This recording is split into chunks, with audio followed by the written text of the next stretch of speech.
Hello everyone, you're watching Awaz News. I'm Kubra Ali and I'll be taking you through big news across Canada.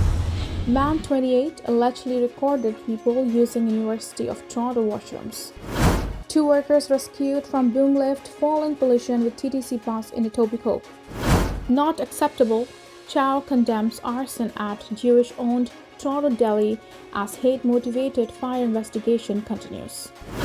Hundreds turn out for Toronto Zoo's winter job fair. Driver found asleep at wheel with loaded firearm tucked underneath waistband, police. Police identify victim in fatal Mississauga shooting that occurred on roadway. Man charged in Mississauga and Brampton contractor fraud investigation. Those were the headlines, and now let's jump right into the details. A 26-year-old man who was shot multiple times on a Mississauga roadway on Wednesday night has died in hospital, the regional police say. Gunfire rang out in the area of Battleford Road and Glen Erin Drive at around 5 p.m. and police said one man was later found at the scene suffering from several gunshot wounds. He was taken to the hospital for treatment but later died of his injuries. Police have identified the victim as Mississauga resident Sean Murphy. Police were unable to provide any concrete details about potential suspects, saying only that 2 males were seen fleeing the area on foot. He added there were likely a number of vehicles and pedestrians in the area at the time. Officers will be canvassing the neighborhood for witnesses and video surveillance footage today, and Chakravarti said that residents should expect to see a heavy police presence in the area for the next few hours. Hundreds of people answered the call of the wild on Thursday at the Toronto Zoo's winter job fair. According to the zoo, nearly 400 people registered for the event, which runs until 2 p.m. The job fair is being held to fill dozens of positions this summer, including zookeepers, gardeners, and camp counselors. We have just under 100 roles, 34 different positions, and we think we are going to get a great amount of choice from the candidates we are seeing today, Dolph DeJong, the CEO of the zoo, told Awaz News. DeJong said representatives from all of the zoo's departments took part in the job fair. It's a chance of all parties to see where they will fit best, where they will be able to really serve effectively and really be able to enjoy their experience, he added. There are about 250 full-time employees at the zoo and about 400 seasonal staff members are hired every year. I'm in my 3rd year of zoology. I'm really interested in wildlife and exotic animals and everything. I have done a lot of veterinary work and hands-on stuff, one prospective employee told Awaz News at the event. I just see a ton of opportunities for jobs over the summer, another person said. It seems like a really great experience to work at the zoo. Toronto Mayor Olivia Chow is calling for peace after Jewish-owned North York Deli was set on fire in what police are describing as a tipping point in a series of recent anti-Semitic acts across the city. I know people's feelings are very intense these days, but targeting businesses, Jewish stores, is just not acceptable, Chow told Awaz News Thursday morning of the suspected hate-motivated incident.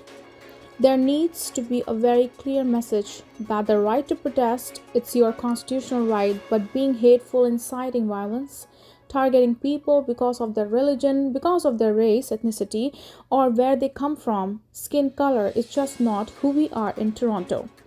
Emergency crews were called to International Delicatessen Foods located near Steeles Avenue and Keele Street early Wednesday morning for reports of fire.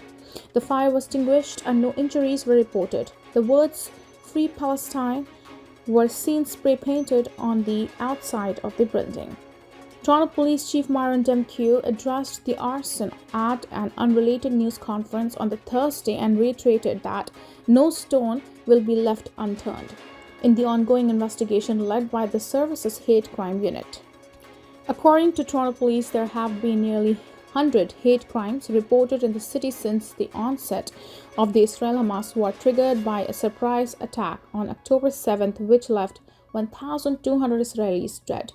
At least 56 of those 98 incidents were classified by police as anti-Semitic, up from 18 during the same time period last year. Meanwhile, pro-Palestinian protests in Toronto have continued in the last 3 months as the death toll in Gaza climbs above 22,000. Many of those protests have unfolded along University Avenue and along other major corridors, but there have been instances where some protesters have gathered outside Jewish owned businesses or in predominantly Jewish neighborhoods. It's those target protests that Chow said need to stop, underscoring that there is a fine line between freedom and speech and hate. No suspect descriptions have been released in the connection with Wednesday's arson.